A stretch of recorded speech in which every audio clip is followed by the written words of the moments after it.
बिस्मिल्लाहिर्रहमानिर्रहीम। अस्सलाम वालेकुम डियर स्टूडेंट्स। 10th क्लास के स्टूडेंट्स का नेक्स्ट जो पेपर है वो इंशाल्लाह मैथमेटिक्स का होगा ईद के बाद। तो आप लोग मुझे एक दो दिन से ही कह रहे थे इसके भी मुझे गेस्ट पेपर बनाने का, तो एक तो कुछ टाइम नहीं मुझे मिल रहा था, इसलिए थोड़ा ये वीडियो लेट हो गई है। और दूसरा ये है कि मैं कोई इस तरह गेस्ट पेपर बनाना नहीं चाह रहा था, इसलिए कि फिर आप लोग कहते हैं कि वो जो क्वेश्चन आपने बताए जी वो तो पेपर में आए नहीं। बल्कि एक स्टूडेंट ने कमेंट्स में कहा था कि जी अच्छा हुआ कि इस गेस्ट पेपर से किया नहीं पेपर, वरना वो फेल हो जाते। तो हमारा देखें मकसद कोई भी, मेरा नहीं, किसी भी चैनल पे आप चले जाएं, उनका ये गेस्ट पेपर देने का ये मकसद नहीं होता कि आपको पूरा पेपर वो निकाल के बता देंगे कि ये पेपर एज इट इज़ आएगा। आपको सिर्फ एक आइडिया देना होता है कि ये इंपॉर्टेंट चैप्टर्स हैं, ये इंपॉर्टेंट टॉपिक्स हैं और इस किस्म के क्वेश्चन पेपर में आ सकते हैं। मैं बल्कि कोशिश करता हूँ कि आपको कुछ एक्सप्लेन भी कर दूँ साथ, सिर्फ ये ना बताऊँ कि ये क्वेश्चन नंबर 1 क्वेश्चन नंबर 2 ऐसे करके एक्सप्लेन करने की भी कोशिश करता हूँ। मैंने केमिस्ट्री में कोशिश की थी, जो मेरा सब्जेक्ट है, फिजिक्स में भी आगे इंशाल्लाह कोशिश करूँगा। तो अभी भी मैं पेपर नहीं बना रहा ताकि उस कन्फ्यूजन से हम बच जाएं कि ये पेपर में ये तो सवाल आया ही नहीं। मैथ्स में बहुत मुश्किल है, बहुत मुश्किल है, क्लियरली बता रहा हूँ, गेस करना कि कौन सा क्वेश्चन किस एक्सरसाइज में से आएगा। बाकी सब्जेक्ट में फिर हम कुछ ना कुछ कर सकते हैं, मैथ्स में मुश्किल होता है क्योंकि एक एक्सरसाइज अगर इंपॉर्टेंट है तो उसमें से एक पेपर सेटर का माइंड सेट क्या है, वो कौन सा क्वेश्चन उठा लेगा, वो वी कांट से दैट। अच्छा जी, अब जल्दी से चलते हैं पहले सबसे पहले इंपॉर्टेंट चैप्टर्स बता देता हूँ आपको, ठीक है, क्वेश्चंस भी साथ साथ बताता जाता हूँ। इंपॉर्टेंट चैप्टर्स कौन से हैं? जो पहले दो हैं वेरी इंपॉर्टेंट, इनमें से क्वेश्चंस आएंगे बी सेक्शन में, मेजॉरिटी आएंगे। पार्शियल फ्रैक्शंस में से एक आध क्वेश्चन आएगा। अच्छा, उसके बाद वेरिएशन में से भी एक या दो क्वेश्चंस आ सकते हैं, के मेथड्स में से भी आ सकता है, स्टार्ट में वेरिएशन में से भी आएगा, वो भी आगे चल के बताता हूँ। सेट अगेन इसमें से एक या दो क्वेश्चंस आ सकते हैं। ट्रिग्नोमेट्री वेरी वेरी इंपॉर्टेंट, इसको ज़रूर करना है आपने। उसके बाद सेक्शन सी अलग से देखेंगे हम, सेक्शन सी में वट थ्योरम्स कौन से इंपॉर्टेंट है। अभी ये वीडियो इंशाल्लाह सेक्शन बी के क्वेश्चंस के लिहाज से इंपॉर्टेंट रहेगी। तो ये दो तीन चैप्टर्स मैंने जो इंपॉर्टेंट बताए हैं इनको ध्यान में रखना है। आगे मैं साथ साथ इंक्लूड करता जाता हूँ क्वेश्चंस भी, ताकि आप लोग जो है वो नोट डाउन कर लें और प्रैक्टिस उसी के हिसाब से करें। अच्छा, उसके बाद एक आध वीडियो बनाऊंगा जिसमें कुछ इंपॉर्टेंट ऐसे क्वेश्चंस हैं, उनका सोल्यूशन भी बताऊंगा और गलती आप लोग क्या करते हैं वो भी साथ साथ बताऊंगा उसमें। तो पहला जो चैप्टर है क्वाड्रेटिक इक्वेशन का, इसमें आप तीन तरह के मेथड्स हैं, ज़ाहिर है क्वाड्रेटिक इक्वेशन को सॉल्व करने के हैं। बाय फार्मूला है, बाय कंप्लीटिंग स्क्वायर है, बाय फैक्टराइजेशन है। तो मेथड अगर स्पेसिफाई किया गया हो तो आपने उसी मेथड से सॉल्व करना है, और अगर स्पेसिफाई नहीं किया गया तो फार्मूला से कर लें, क्योंकि इस फार्मूला जो है वो इजी होता है। ठीक है जी। अब जैसे कंप्लीटिंग स्क्वायर का मेथड है, इसमें से आपने कंप्लीटिंग स्क्वायर वाले मेथड में से ज़रूर क्वेश्चंस करने हैं। ये थोड़ा सा ट्रिकी होता है कंप्लीटिंग स्क्वायर वाला। तो अगर ये स्पेसिफिकली कंप्लीटिंग स्क्वायर से सॉल्व करने वाला क्वेश्चन कोई आ गया, जैसे फॉर एग्जाम्पल मैं कंप्लीटिंग स्क्वायर से ये क्वेश्चन नंबर पार्ट नंबर 6 आपको दे देता हूँ, तो इसको थोड़ा सा करना, स्क्वायर्स कंप्लीट करके सॉल्व करना जो है वो थोड़ा सा आप लोगों के लिए ट्रिकी हो जाता है। उसके बाद क्वाड्रेटिक फार्मूला जो है वो आसान होता है क्वाड्रेटिक फार्मूला में। अच्छा, ऐसी इक्वेशन आपको दे दी जाए जिनको यानी स्ट्रिक्टली क्वाड्रेटिक है नहीं, आपने उनको क्वाड्रेटिक मतलब लीनियर बनाना है, लीनियर है नहीं। जैसे ये फ्रैक्शन वाली इक्वेशन है, इसकी प्रैक्टिस जरूर करनी है। जैसे ये पार्ट नंबर 4 है, इसकी प्रैक्टिस जरूर करनी है। ठीक है। उसके बाद equations reducible to quadratic form, ये बहुत इंपॉर्टेंट है, इसमें से ज़रूर इंशाल्लाह क्वेश्चन आएगा, इस एक्सरसाइज में से ज़रूर क्वेश्चन आएगा। अब वो कौन से क्वेश्चन है, इसमें बहुत सारी टाइप्स हैं रिड्यूसिबल टू क्वाड्रेटिक में। अभी आगे चलते हैं एक्सरसाइज की तरफ। अब क्वेश्चन नंबर 2 है इंपॉर्टेंट क्वेश्चन, इसमें जो इंपॉर्टेंट टाइप्स हैं वो कौन सी हो सकती हैं। नंबर 9 पार्ट देखना है, ये ज़रूर करना है इसको सॉल्व। अच्छा, इसके बाद आपने यहाँ से नंबर ये 12 है, ये पार्ट ज़रूर करना है। उसके बाद यहाँ से ये नंबर 13 है, ये 3 पार्ट्स ये सबसे पहले करने हैं, लेकिन कोशिश करें ये क्वेश्चन पूरा ही कर ले, क्वेश्चन नंबर 2। ठीक है। इसमें से क्वेश्चन आपने पास पेपर्स में भी देख लें कि आता है, इसमें से क्वेश्चन ज़रूर आता है, तो इसलिए इसको ज़रूर करना है आपने। उसके बाद नेक्स्ट क्वेश्चन नंबर 3 में से ये पार्ट नंबर 4 ये ज़रूर करना है आपने। ठीक है जी। फिर रेडिकल है, अगेन इम्पॉर्टेंट एक्सरसाइज है, और इसका क्वेश्चन 1.2 के निस्बतन आसान होते हैं इसके क्वेश्चंस, क्योंकि आपने जस्ट रूट्स को इक्वेशन की दोनों साइड पे मूव करके उसके बाद स्क्वायर लेकर उसको सॉल्व करना होता है। तो इसमें जो डबल रूट वाले क्वेश्चंस हैं, जैसे पार्ट नंबर 10 है, इसमें 3 रूट्स वाले सॉरी जो क्वेश्चंस है, ये इंपॉर्टेंट क्वेश्चंस है। आप होल स्क्वायर लेंगे, जब होल स्क्वायर लेंगे तो उसको फार्मूला से ज़रूर ओपन करेंगे। यानी अगर मैं x-1 plus 2x minus 1 root और होल स्क्वायर इसके ऊपर लेता हूँ। दूसरी साइड पे तो जब स्क्वायर लेंगे तो स्क्वायर और रूट कैंसिल हो जाएगा ना। इसको आपने फॉर्मूला से ओपन करना है, तो फॉर्मूला से ओपन करेंगे तो a स्क्वायर हो जाएगा प्लस b स्क्वायर हो जाएगा। So this is 2x plus 1 whole square और प्लस 2ab साथ ये ज़रूर लिखना है, क्योंकि अक्सर स्टूडेंट्स यहाँ गलती क्या करते हैं, सिर्फ 2 स्क्वायर्स करके ख़त्म कर देते हैं इसको। a square plus b square plus 2 times the product of these two roots, ये ज़रूर करना है। फिर आगे उसको ज़रा सॉल्व करना होगा आपने, आगे बताऊंगा सॉल्व करने के लिए, नेक्स्ट वीडियो में बताऊंगा, भी सिर्फ इंपॉर्टेंट क्वेश्चंस बता रहा हूँ। तो नंबर 10 करें, नंबर 13 करें। अब ये ज़रूरी है कि 10 और 13 आ जाएं। अगर आपने ये 2-3 क्वेश्चंस कर लिए तो इस तरह का कोई भी क्वेश्चन आएगा तो आप आसानी से कर सकते हैं। तो ये चैप्टर नंबर 1 हो गया। आगे जल्दी से चलते हैं नंबर 2 की तरफ। 2.1 वेरी इंपॉर्टेंट एक्सरसाइज अगेन, इसमें सेक्शन बी में ज़रूर क्वेश्चन इसमें से आता है। Number 4 very important question number 4।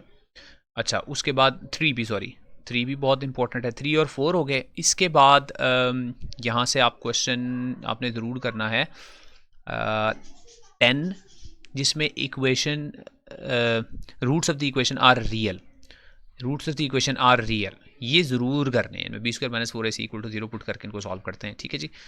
And और इसमें से क्वेश्चन नंबर 6 इसका पार्ट नंबर 3। अच्छा, पेपर अगर बहुत टफ पेपर बन गया, पेपर अगर टफ बन गया तो ये जो प्रॉपर्टीज़ है ना, ये प्रूव करने के लिए आ सकती हैं। Show that the sum of the 3 cube roots of unity is 0। तो 3 जो क्यूब रूट्स हैं यूनिटी के, वो एक 1 होता है, एक ये और एक ये, इन तीनों को सम करना है या इन दोनों का प्रोडक्ट करना है, वो आप आसानी से कर सकते हैं। Just you need to know के रूट्स होते कौन से हैं, क्यूब रूट्स होते कौन से हैं यूनिटी के, ये ध्यान में रखना है। अगर टफ पेपर आया तो वैसे मुश्किल है पेपर आपका, इंशाल्लाह आसान ही होगा, मुश्किल नहीं होगा ज़्यादा। उसके बाद नेक्स्ट एक्सरसाइज 2.2 है। 2.2 में से अगेन जो ये शो करने वाले हैं, ये पार्ट नंबर ये 2 इसका ये शो करने वाला, ये इंपॉर्टेंट है। यहाँ से ये शॉर्ट हैं क्वेश्चंस, लेकिन ये दोनों इंपॉर्टेंट क्वेश्चंस हैं, इनको ज़रूर करना है आपने, ज़रूर ट्राई करना है, ठीक है। और इधर से भी जैसे ये 4 और 5 हैं, बहुत सिंपल हैं लेकिन ये इंपॉर्टेंट क्वेश्चंस हैं, ठीक है जी। ये वाला सबसे इंपॉर्टेंट हो गया और बाकी ये 7-4 और पार्ट्स इसके इस एक्सरसाइज के भी आपको बता दिए। 2.3 अगेन इंशाल्लाह इसमें से भी क्वेश्चन ज़रूर आएगा पेपर में। इसमें लास्ट 3 क्वेश्चंस किसी सूरत नहीं इनको आपने छोड़ना, लास्ट 3 पूरे करने हैं आपने, वेरी इंपॉर्टेंट, तीनों के तीनों इंपॉर्टेंट हैं। और फिर उसके बाद नंबर 2 में से आपने ये वाला पार्ट, ये 5, और नंबर 3 में से यू डू पार्ट नंबर 6 और 7, ये ज़रूर करने हैं आपने, ठीक है। तो इस एक्सरसाइज में से एक आने का शॉर्ट में बहुत चांस है। अच्छा, नेक्स्ट एक्सरसाइज से पहले ये एग्जाम्पल ज़रूर करनी है। एग्जाम्पल 116 बहुत इंपॉर्टेंट एग्जाम्पल है, ये करनी है। और सिंथेटिक डिवीजन से रिलेटेड नेक्स्ट एक्सरसाइज में क्वेश्चंस हैं जिनमें सिंथेटिक डिवीजन जो है वो 2 बार होती है, कॉन्टिन्यूड सिंथेटिक डिवीजन है। वो है नंबर 4 क्वेश्चन है, find the values a and b, 1 and 2 are the roots of this polynomial, ये इंपॉर्टेंट क्वेश्चन है एक। And then find the value of k. अब इनमें से कोई एक पार्ट देखें, मैं स्पेसिफाई नहीं कर रहा, लेकिन ये question number 2 is also very important. 2.5 में से अगर क्वेश्चन आ जाए, कोशिश कीजिएगा चॉइस हो तो इसको अवॉइड करें, क्योंकि इसका सोल्यूशन बहुत लेंथी सोल्यूशन होता है। तो I don't ask my students के वो 2.5 में से क्वेश्चन अगर पेपर में है तो अटैम्प्ट करें, जो चॉइस वाला क्वेश्चन है कोशिश करें वो कर लें। लेकिन अगर आपको बिल्कुल ही कोई नहीं आता हो तो फिर ज़्यादा फिर करना पड़ जाता है इसमें से। 2.6 में जो एज वाले क्वेश्चन हैं दे आर इंपॉर्टेंट, नंबर 7 है। और ये जो डिजिट्स 10 प्लेस को 1 प्लेस पे करते हैं, 1 को 10 पे करते हैं, ये इंपॉर्टेंट है। 7 और 8 ये साथ कर लीजिएगा 2.6 में। और हाँ, इसकी जो ये रिव्यू एक्सरसाइज है, इसके MCQs ज़रूर करने हैं, बहुत इंपॉर्टेंट है इसके MCQs, ये नहीं छोड़ने बिल्कुल भी। बल्कि रिव्यू एक्सरसाइज के लिए अलग से एक वीडियो इंशाल्लाह बना रहा हूँ मैं। अगर आपका पेपर बिल्कुल आसान आता है, कोई सिंपल पेपर आता है, तो 3.1 में से या डायरेक्ट इनवर्स प्रोपोर्शन में से क्वेश्चन दे देते हैं। तो इसमें से आप क्वेश्चन नंबर 6 और 7 ये ज़रूर कर लें। इसी तरह आगे जो डायरेक्ट इनवर्स वेरिएशन है वो बहुत आसान क्वेश्चन होते हैं। अब ये डायरेक्ट प्रोपोर्शन की है तो वेरी इजी, के अगर y प्रोपोर्शनल टू x है तो बस ये याद रख लेना y is equal to kx लिखना है। तो आप k की वैल्यू पहले डिटर्मिन कर लेते हैं और फिर k की वैल्यू पुट करके जो y x अननोन है वो फाइंड आउट कर लेते हैं। तो इसमें से कोई भी एक पार्ट आ सकता है और आप आसानी से कर सकते हैं उसको। इसी तरह इन्वर्स प्रोपोर्शनल में उसमें y प्रोपोर्शनल टू 1/x होता है, तो y इक्वल्स टू k/x। उसमें से आप k की वैल्यू, पहली जो दो वैल्यूज़ हैं गिवन, उनमें से k निकाल लेते हैं और फिर बाकी दूसरे सेट ऑफ वैल्यूज में से y x की जो वैल्यू फाइंड आउट करनी होती है वो हम फाइंड आउट कर लेते हैं। वो बहुत आसान क्वेश्चन होते हैं इन दोनों एक्सरसाइज के। अब इसी तरह ये इसमें से देख लें, जैसे फॉर एग्जांपल ये नंबर 5 है, इसमें y proportional to 1/x cube है, तो ये वाले करें जिसमें क्यूब या स्क्वायर के बनो। इसमें से just you need to know कि मीन प्रोपोर्शन फाइंड आउट करने के लिए इनको कैसे लिखते हैं प्रोपोर्शन के अंदर, और फिर थर्ड या फोर्थ प्रोपोर्शन के लिए कैसे अरेंज कैसे करते हैं इनको, जो x है वो कहाँ पे लिखना है, जो अननोन है वो कहाँ पे लिखना है, और उसको सॉल्व कैसे करना है। ये इसमें से आई डोंट थिंक इतना इंपॉर्टेंट है, इससे ज़्यादा इंपॉर्टेंट अगली एक्सरसाइज है, कि बहुत इंपॉर्टेंट एक्सरसाइज है। इसमें से अक्सर पेपर में क्वेश्चन आता है क्वेश्चन। इसमें स्पेशली नंबर 3 क्वेश्चन है वेरी इंपॉर्टेंट। इसमें से पार्ट नंबर 3, पार्ट नंबर 2 दोनों इंपॉर्टेंट है, और नंबर 4 क्वेश्चन भी it is also very important. And part number 1 में से भी बल्कि ये थर्ड ज़रूर कीजिएगा, ठीक है। ये इंपॉर्टेंट एक्सरसाइज है, इसमें से हो सके जितने करने हैं आपने, और अगली के मेथड वाली भी। और हाँ, ये एग्जाम्पल 17 वेरी इंपॉर्टेंट, बहुत इंपॉर्टेंट एग्जाम्पल है, ये ज़रूर करनी है। एग्जाम्पल 17 मैंने किसी और बुक के किसी एडिशन में इसको एक्सरसाइज में एज अ क्वेश्चन भी देखा हुआ है, तो ये देख लीजिएगा। अगर मेरे पास मतलब कुछ दूसरा एडिशन की है तो मैं अगेन बता रहा हूँ, इंपॉर्टेंट एक्सरसाइजेस क्वेश्चन जो है वो उस एक्सरसाइज में से डिफरेंट भी हो सकता है। सिमिलरली ये 18 एग्जाम्पल, ये भी ज़रूर करनी है आपने, वेरी इंपॉर्टेंट। के मेथड से सॉल्व होने वाला क्वेश्चन नंबर 1 और 2, इसका क्वेश्चन नंबर 8 के दोनों पार्ट्स इंपॉर्टेंट, और के मेथड्स का कोई भी क्वेश्चन जो है वो इंपॉर्टेंट होगा। ये चैप्टर नंबर 3 कंप्लीट हो गया। पार्शियल फ्रैक्शंस 4.1 ये देख लीजिएगा, इम्प्रॉपर फ्रैक्शन का क्वेश्चन है। इसी तरह नंबर 9 भी दोनों। इसके बाद 4.2 एक्सरसाइज है, और मेरे ख्याल में इस चैप्टर में 4.2 में से क्वेश्चन आने का जो है वो ज़्यादा चांस है पेपर में। 4.2 में से ये आखिरी 3 क्वेश्चन हैं वेरी इंपॉर्टेंट, ये तीनों करने हैं आपने, ठीक है जी।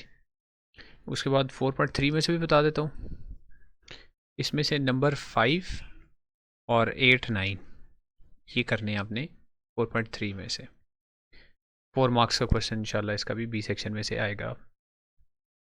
इसके बाद चैप्टर 5 है सेट्स का चैप्टर, और इसमें जो ये प्रॉपर्टीज़ हैं वेरीफाई करने के लिए, या तो डे मॉर्गन्स लॉ या इनमें से कोई एक प्रॉपर्टी डिस्ट्रीब्यूटिव में से ये आ सकती है। तो प्रॉपर्टी गिवन भी हो सकती है, लेकिन आपने प्रॉपर्टी याद रखनी है, distributive property of union over intersection या इंटरसेक्शन ओवर यूनियन, और डे मॉर्गन्स लॉ की भी ये दोनों स्टेटमेंट्स हैं, ये जहन में भी रखनी है। वैसे मोस्ट प्रॉब्ली पेपर में ये दे देंगे आपको, और सेट्स देंगे, और आपने इसको वेरीफाई करना होगा, प्रूफ करना होगा। तो नंबर 5, नंबर 3 दोनों क्वेश्चंस, और नंबर 6 भी।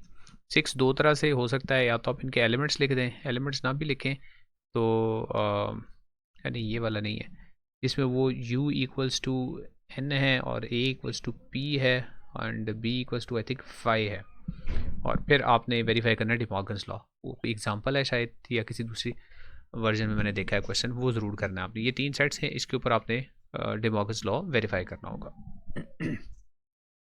अब अगर you know how to shade the Venn diagram में जो एरिया है किसी स्पेसिफिक सेट का, तो फिर आपने ये क्वेश्चन अटैम्प्ट करना है, वरना इसको अटैम्प्ट ना कीजिएगा पेपर में। अगर आपको बिल्कुल सही तरह से शेड करना आता है तो इनमें से कोई भी एक क्वेश्चन आपको दे देंगे, और उसको वेन डायग्राम के ऊपर आपको कहेंगे कि वो शेड करके दिखाएं। जैसे फॉर एग्जांपल मैं इसका पार्ट 2 ये ले लूँ, और इसको ये प्रॉपर्टी जो है वेन डायग्राम के ऊपर शेड करके बता दूँ, P intersection Q intersection R और P intersection Q intersection R के दोनों शेडेड एरियाज जो है वो इक्वल हैं। अच्छा जी, उसके बाद नेक्स्ट बाइनरी रिलेशंस क्या है। इसमें क्वेश्चन नंबर 3 है 5.3 के अंदर, इसके आखिरी ये 3 पार्ट्स ज़रूर करने हैं। रिलेशन लिखनी है इस कंडीशन के साथ, कंडीशन के साथ रिलेशन लिखने की प्रैक्टिस ये ज़रूर करनी है आपने 5.3 में। इससे ज़्यादा इंपॉर्टेंट लेकिन फंक्शंस वाला है, स्पेशली यहाँ पे जो फंक्शन की टाइप्स हैं इन तमाम को ज़रूर देखना है आपने। 1 to 1, ऑन टू, इनटू और बाइजेक्टिव फंक्शंस हैं। और फिर अगर आपको कोई रिलेशन गिवन हो, यानी अनसीन क्वेश्चन अगर ऐसा आ जाए कि रिलेशन को गिवन हो, उसमें आपने डिसाइड करना होगा फंक्शन है या नहीं है, और फिर फंक्शन की टाइप बतानी हो, तो अगर डोमेन में रिपीटिशन नहीं है तो फंक्शन है, और फंक्शन की टाइप का बताना है तो वो आप रेंज से ही ज़रा बताएंगे कि फंक्शन कौन सी टाइप का है। उसके बाद नेक्स्ट आपका चैप्टर शुरू हो जाता है नंबर अच्छा, ये स्टैटिस्टिक्स का जो चैप्टर है नंबर 6, इसमें पहली एक्सरसाइज है फ्रीक्वेंसी डिस्ट्रीब्यूशन। उससे आपने बनानी है फ्रीक्वेंसी पॉलीगॉन बनानी होगी, या आपने हिस्टोग्राम ड्रॉ करनी होगी। तो इसमें जो एक क्वेश्चन है यहाँ पे, हाँ ये है, अगर अनईक्वल क्लास इंटरवल्स हों तो फिर आप कैसे ड्रॉ करेंगे एक हिस्टोग्राम। तो अनईक्वल क्लास इंटरवल जब आपके पास हैं तो उस सूरत में आपने ये तो फ्रीक्वेंसी और इक्वल क्लास इंटरवल्स है, सॉरी, इससे आगे देखिएगा, अनईक्वल क्लास इंटरवल्स होंगे तो आप फ्रीक्वेंसी को प्लॉट नहीं करते, फिर आप फ्रीक्वेंसी डेंसिटी को प्लॉट करते हैं। तो फ्रीक्वेंसी डेंसिटी निकालने के लिए आप क्या करेंगे, फ्रीक्वेंसी को आपने क्लास विड्थ से डिवाइड ज़रूर करना है। तो फ्रीक्वेंसी को क्लास विड्थ से डिवाइड करेंगे, फ्रीक्वेंसी डेंसिटी आएगी। और यहाँ पे देखिए फ्रीक्वेंसी डेंसिटी को इन तमाम क्लास इंटरवल्स के अगेंस्ट से वो प्लॉट किया गया, तो ये हिस्टोग्राम बन गई है फिर।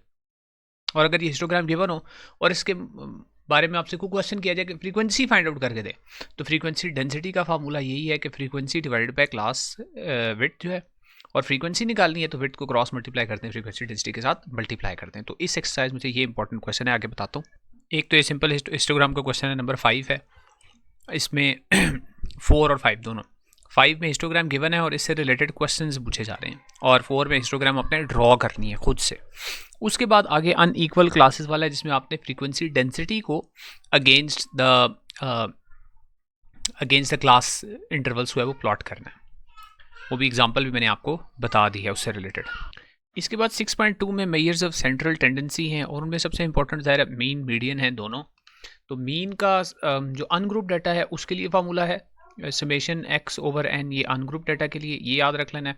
और जो ग्रुप्ड डाटा है उसके लिए summation F x over summation x का समेशन एफ का हम फार्मूला यूज़ करते हैं। अब एक्स क्या चीज़ है, जो भी आपको क्लास मार्क्स गिवन होंगे उनका जो मिडल वैल्यू है वो क्लास मार्क होगा। एक्स यानी जो क्लासेस गिवन है, सॉरी, उनका जो मिडल वैल्यू है वो क्लास मार्क्स होगी।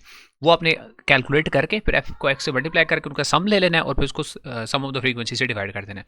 एक और फार्मूला है जिसमें उसको डायरेक्ट फार्मूला करते हैं, A plus summation D over N, ये फार्मूला। और फिर फ्रीक्वेंसी डिस्ट्रीब्यूशन में भी ये फार्मूला लगा सकते हैं, A plus summation F D over summation F, where D क्या चीज़ है, डी है deviation from the assumed mean. A assumed mean होता है, यानी कोई एक वैल्यू आप एज्यूम कर लेते हैं कि ये मीन है, उसके बाद उसका डेविएशन तमाम वैल्यूज़ का उससे निकाल लेते हैं, और फिर उस कॉलम को सम कर देते हैं, समेशन डी आ जाएगा। तो समेशन डी ओवर एन में एज्यूम्ड मीन ऐड करते हैं। इसी तरह फ्रीक्वेंसी डिस्ट्रीब्यूशन अगर गिवन होगी तो समेशन एफ डी का कॉलम आ जाएगा, और उसको समेशन एफ से डिवाइड कर देंगे। इसके बाद है median, median of ungroup data. ये दो वैल्यूज़ के लिए, एक ऑड और एक इवन वैल्यू के लिए दोनों लिखे हुए हैं। अगर ऑड वैल्यू से n+1/2 करेंगे, अगर इवन वैल्यू के लिए एवरेज ऑफ द n+2th और n+2/2 वैल्यू का एवरेज ले लेंगे। और फिर इसके लिए वेरी इंपॉर्टेंट, जो इसकी फ्रीक्वेंसी डिस्ट्रीब्यूशन अगर गिवन हो तो उसका मीडियन कैसे निकालेंगे। तो इसके मीडियन के लिए जो फार्मूला है उसमें एक चीज़ याद रख लेनी है आपने, फार्मूला है L+H/F इंटू n/2 - C। पहली बात ये गिवन होगी आपको, क्लासेस गिवन होगी और फ्रीक्वेंसी गिवन होगी। क्लास बाउंड्री आपने खुद फाइंड आउट करनी है, और कम्युलेटिव फ्रीक्वेंसी आपने खुद फाइंड आउट करनी है। तो कम्युलेटिव फ्रीक्वेंसी के बाद अगला मीडियनल क्लास को फाइंड करने का होता है। तो मीडियनल क्लास वो क्लास होगी जहाँ पर n/2th टर्म जो है वो पाई जाएगी। तो उस मीडियनल क्लास में, जो असल बताने का मकसद ये था, उसमें जो कम्युलेटिव फ्रीक्वेंसी आपने वो वाली वैल्यू यूज़ नहीं करनी, उससे प्रीसीडिंग, उससे पिछली वाली क्लास की कम्युलेटिव फ्रीक्वेंसी आपने यूज़ करनी है इस फार्मूला के अंदर। इसमें ये ध्यान रखना है। उसके बाद मॉडल क्लास, उसी तरह जो फ्रीक्वेंसी डिस्ट्रीब्यूशन की मॉड फाइंड आउट करने के लिए अगेन ये फार्मूला गिवन है, ये मॉड के लिए है फॉर फ्रीक्वेंसी डिस्ट्रीब्यूशन। अच्छा, एक और बात बता दूं कि अगर ये पहले किसी ने चैप्टर तैयार नहीं किया हुआ, थोड़ा उसको मुश्किल लगेगा, तो यहाँ तक कर लें आप, यानी मीन मीडियन मॉड तक कर लें, और इसके बाद आगे एक वेरिएंस का फार्मूला है वो देख लें सिर्फ। अगर किया हुआ आपने तो फिर रिविजन ज़ाहिर आगे आपने ज्योमेट्रिक मीन और हार्मोनिक मीन है उसको भी लाजमी रिवाइज करना है। जो ज्योमेट्रिक मीन, हार्मोनिक मीन है, इनके साथ ही, और फिर इनकी रिलेशनशिप वेरी इंपॉर्टेंट, ये तीन रिलेशनशिप जरूर करनी है आपने। मीन मीडियन मॉड का आपस में क्या रिलेशनशिप है, this and properties of the arithmetic mean. Objective के लिए प्रॉपर्टीज़ क्या है कि sum of the deviations taken from the arithmetic mean is 0, x - x bar का सम करेंगे तो वो 0 आएगा। नेक्स्ट आएगा इसके बाद, अच्छा एक्सरसाइज के क्वेश्चन में स्पेसिफिकली बता नहीं रहा, आप कोई एक कोई एक इस तरह क्वेश्चन चूज कर लें, उस क्वेश्चन में आप मीन भी फाइंड आउट करें, मीडियन भी फाइंड आउट करें, मॉड भी फाइंड आउट करें फ्रीक्वेंसी डिस्ट्रीब्यूशन का। इसी तरह एक अनग्रुप डाटा कोई भी एक ले लें और उसका मीन मीडियन मॉड आप फाइंड आउट करने की कोशिश करें। स्पेसिफिकली मैं मार्क नहीं कर रहा कि ये वाला आपने क्वेश्चन करना है, ठीक है, उसमें से कोई भी आप जो है वो कर सकते हैं। नेक्स्ट इसके बाद है इसी में वेटेड मीन। वेटेड मीन के लिए एग्जाम्पल, ये सामने एग्जाम्पल 22 है, ये साथ कर लें, सिर्फ वेटेड मीन और एग्जाम्पल 22 इसकी। और फिर इसके बाद ज्योमेट्रिक मीन और हार्मोनिक मीन आएगा अगली एक्सरसाइज में। अच्छा, इसमें अगेन कोई भी एक क्वेश्चन जैसे मैंने कहा चूज़ करके उसका मीन मीडियन मॉड जो है वो आप फाइंड आउट कर सकते हैं। जैसे ये क्वेश्चन नंबर 9 है, ये कर लें। क्वेश्चन नंबर 13 का पार्ट ए है, ये कर लें। अच्छा, 9 में खास बात ये एक्स और एफ गिवन है, क्लासेस गिवन नहीं है, तो इसकी मदद से आपने डाटा जो वो मीन जो है वो फाइंड आउट करना है। इसके बाद ज्योमेट्रिक मीन है, डेरिवेशन करने की ज़रूरत नहीं है, इसका सिर्फ ये formula anti log of summation log x over N, ये ज्योमेट्रिक मीन का फार्मूला है। इसी तरह हार्मोनिक मीन का आगे फार्मूला लिखा हुआ है। हार्मोनिक मीन और ज्योमेट्रिक मीन दोनों के फार्मूलाज आपको आने चाहिए। हार्मोनिक मीन का भी यहाँ पे नीचे फार्मूला जो है वो लिखा हुआ है। एग्जाम्पल ही कर लें, ये भी काफ़ी हो जाएगी आप लोगों के लिए। और नेक्स्ट जो एक्सरसाइज अब इसके बाद आएगी उसमें वेरिएंस, स्टैंडर्ड डिविएशन, यानी मेजर्स ऑफ डिस्पर्शन के अंदर वेरिएंस और स्टैंडर्ड डिविएशन करना है। और रेंज, एक रेंज है और एक इंटरक्वार्टाइल रेंज है, दोनों अलग अलग हैं लेकिन दोनों करने हैं आपने। जैसे हाँ, ये आ गया जी, जो फर्स्ट क्वार्टर वैल्यूज़ होती हैं उनको लोअर क्वार्टाइल बोलते हैं, जो मिडिल तक वैल्यूज़ होती है वो मीडियन होता है, और जो third quartile 3/4 of the values होती हैं वो अपर क्वार्टाइल कहलाता है। तो अपर क्वार्टाइल में से अगर लोअर क्वार्टाइल को माइनस कर दिया जाए तो ये होता है इंटर क्वार्टाइल रेंज, IQR होता है इंटर क्वार्टाइल रेंज। और अगर रेंज वैसे फाइंड आउट करनी है किसी डाटा के अंदर तो आपने मैक्सिमम वैल्यू में से मिनिमम वैल्यू को सब्ट्रैक्ट कर देना, you will get the value of the range of that data. और फिर जैसे मैंने अभी कहा कि नेक्स्ट जो है स्टैंडर्ड डिविएशन और वेरिएंस है, और ऑब्जेक्टिव के लिए वेरी इंपॉर्टेंट इनकी प्रॉपर्टीज पहले मैंने मार्क कर दी है पहले ही। ये है वेरिएंस का फार्मूला और इसकी प्रॉपर्टीज़ हैं अगेन MCQ के लिए। और इसी तरह स्टैंडर्ड डिविएशन और स्टैंडर्ड डिविएशन की प्रॉपर्टीज़, ये प्रॉपर्टीज़ है वेरिएंस की। एंड इसके बाद आगे आएंगी स्टैंडर्ड डिविएशन और उसकी प्रॉपर्टीज़। ये प्रॉपर्टीज़ स्टैंडर्ड डिविएशन है, वेरिएंस का स्क्वायर रूट कर लें तो वो स्टैंडर्ड डिविएशन बन जाएगा। Next coefficient of variance, just एक चेंज है उसमें कि standard deviation over mean into 100 कर देंगे, ठीक है जी। सो ये हो गया जी इस चैप्टर में इंपॉर्टेंट क्वेश्चंस भी। ये थोड़ा सा डॉन्टिंग इसलिए लगता है स्टूडेंट्स को कि इसमें कैलकुलेशन काफ़ी सारी इन्वॉल्व है, और ये मैथ से हट के स्टैटिस्टिक्स का चैप्टर है इस वजह से है, लेकिन इसमें ज़ाहिर है क्वेश्चन ज़रूर पेपर में आते हैं। तो अगर पहले से नहीं किया हुआ अगेन तो उस मीन मीडियन मॉड तक कर लें, और अगर पहले से आपने तैयार किया हुआ तो इसको अच्छी तरह तैयार करना है, जो टॉपिक्स बताए हैं इनके लिए। अगेन इसकी रिव्यू एक्सरसाइज और इसके ये MCQs ये आपने ज़रूर करने हैं, इनको छोड़ना नहीं है। इसके आगे ज्योमेट्री के और इससे पहले जो चैप्टर बताया उसके MCQs आपने एक्सरसाइज वाले ज़रूर करने हैं। अच्छा जी, ये हो गया जी, नंबर 6 भी कंप्लीट हो गया चैप्टर। इसके बाद है नंबर 7, परहैप्स ये सबसे इम्पोर्टेंट चैप्टर है। 7.1 में सबसे पहले ये जो कन्वर्जन्स हैं ये ज़रूर करनी है आपने, यानी conversion from degrees to DMS या DMS से डिग्रीज में कन्वर्जन है। तो इनमें प्रैक्टिस इन सब ही क्वेश्चंस की आपने करनी है। कुछ स्पेसिफिक इसमें नहीं मतलब, लेकिन ये क्वेश्चन है जैसे, ये क्वेश्चन है जैसे, और ये क्वेश्चन है, इन सब में कन्वर्जन। उसके बाद नेक्स्ट जो है सेक्टर है, इसमें स्पेशली जो वर्ड प्रॉब्लम वाले क्वेश्चन हैं वो करने हैं ज़रूर। L=r थीटा से होंगे, या एरिया का हाफ r² थीटा है उससे होंगे। वर्ड प्रॉब्लम वाले ये चारों क्वेश्चंस इस एक्सरसाइज में ये इंपॉर्टेंट है, ये ज़रूर करने हैं। नेक्स्ट ट्रिग्नोमेट्रिक रेशोस, और ये इवेल्युएशन जो है एंगल्स की विदाउट कैलकुलेटर। क्वेश्चन नंबर 2 है, इसमें विदाउट कैलकुलेटर ये सॉल्व करने हैं सारे। एंड देन ऑल्सो ये questions number 5, 6 and 7 very important questions, इनमें से पेपर में ज़रूर एक क्वेश्चन आता है। और ट्रिग्नोमेट्रिक आइडेंटिटीज़ है नेक्स्ट एक्सरसाइज में, और उनमें से भी लाजमी एक क्वेश्चन आएगा। ट्रिग्नोमेट्रिक आइडेंटिटीज़ में जो एक्सरसाइज के हैं वो भी हैं इंपॉर्टेंट, लेकिन जो ये एग्जांपल्स हैं ये ज़रूर करनी, ये एग्ज़ाम्पल ज़रूर करनी है आपने। इसके बाद एक्सरसाइज में चलें तो, और फिर ये जो ट्रायंगल को सॉल्व करने वाले क्वेश्चंस हैं ये भी आगे एक्सरसाइज में बताता हूँ। सबसे पहले जो ट्रिग्नोमेट्रिक आइडेंटिटीज़ वाले क्वेश्चन है उनमें ये number 3 very important question, number 8 very important question, number 10 very important question, 9 also, ये बहुत इंपॉर्टेंट क्वेश्चन हैं इसमें। और फिर जो है solve the following triangle, very important, इनमें से भी पेपर में इंशाल्लाह एक ज़रूर आएगा क्वेश्चन। तो इनमें से आप ये कर लें 3 क्वेश्चन जो हैं, third, fourth and fifth part जो है ये तीनों पार्ट्स इसके ये वाले करने हैं आपने, और लास्ट क्वेश्चन इस एक्सरसाइज का। फिर जो इसकी नेक्स्ट एक्सरसाइज है उसके लॉन्ग में आते हैं क्वेश्चंस। लॉन्ग वाले अभी नहीं बता रहा, वो लॉन्ग के लिए अलग से वीडियो बनाऊंगा जिसमें मैं थ्योरम्स का भी बताऊंगा और लॉन्ग में कौन से क्वेश्चंस अल्टरनेट आ सकते हैं, तो वो भी इंशाल्लाह साथ ही बताऊंगा। तो ये पहले 7 चैप्टर्स के जो इम्पोर्टेंट क्वेश्चंस हैं ये मैंने आपको मार्क करवा दी। अगेन फिर से बता रहा हूँ कि इंपॉर्टेंट क्वेश्चंस मार्क करवाने का ये मतलब नहीं है कि मैंने पेपर देखा हुआ है कि यही सवाल आएंगे। ये इंपॉर्टेंट एक्सरसाइजेज, इंपॉर्टेंट टॉपिक्स बताना मकसद था। नेक्स्ट इंशाल्लाह कोशिश करता हूँ कि सी सेक्शन के और सेक्शन ए में इंपॉर्टेंट जो MCQs हैं वो भी बताऊँ। जैसे रिव्यू 7 है, ये भी बहुत बहुत इंपॉर्टेंट एक्सरसाइज है फॉर दैट। तो साथ रहिए, इंशाल्लाह अगली वीडियो में बाकी टॉपिक्स या बाकी सेक्शंस ऑफ द पेपर के लिए भी बात करेंगे इंशाल्लाह। See you in the next video इंशाल्लाह।